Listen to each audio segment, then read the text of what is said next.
اس کے پیچھے کی یہ حکمت تھی۔ رہا سوال کہ 6 سال کی عمر میں کیوں نکاح کیا؟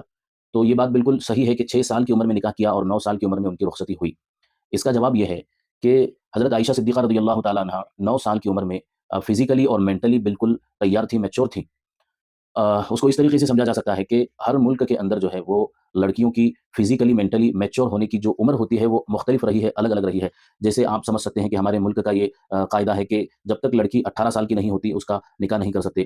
یہی بات اگر آپ امریکہ میں جائیں گے تو امریکہ میں یہ قاعدہ اور ضابطہ ہے کہ جب تک 16 سال کی نہیں ہوتی تب تک اس کا نکاح نہیں کر سکتے۔ امریکہ ہی کے کچھ اور شہر ہیں وہاں پر یہ قاعدہ ہے کہ 12 سال کی عمر کے اندر نکاح کر سکتے ہیں۔ چائنا کا ابھی الگ قاعدہ ہے۔ اسی طریقے سے ملک کے الگ الگ قاعدے اور ضابطے ہیں نکاح کے اعتبار سے، کیونکہ ہر ملک کے اندر فزیکلی اور مینٹلی میچور ہونے کی جو عمر ہوتی ہے وہ مختلف ہے۔ اسی طریقے سے عرب ممالک کے اندر بہت جلدی جو ہے وہ لڑکیاں فزیکلی اور مینٹلی میچور ہوتی تھی۔ یہ صرف نبی پاک صلی اللہ علیہ وسلم کے ساتھ نہیں ہے بلکہ حضور پاک صلی اللہ علیہ وسلم کے زمانے سے پہلے بھی اور زمانے کے بعد بھی یہ ہوتا رہا ہے۔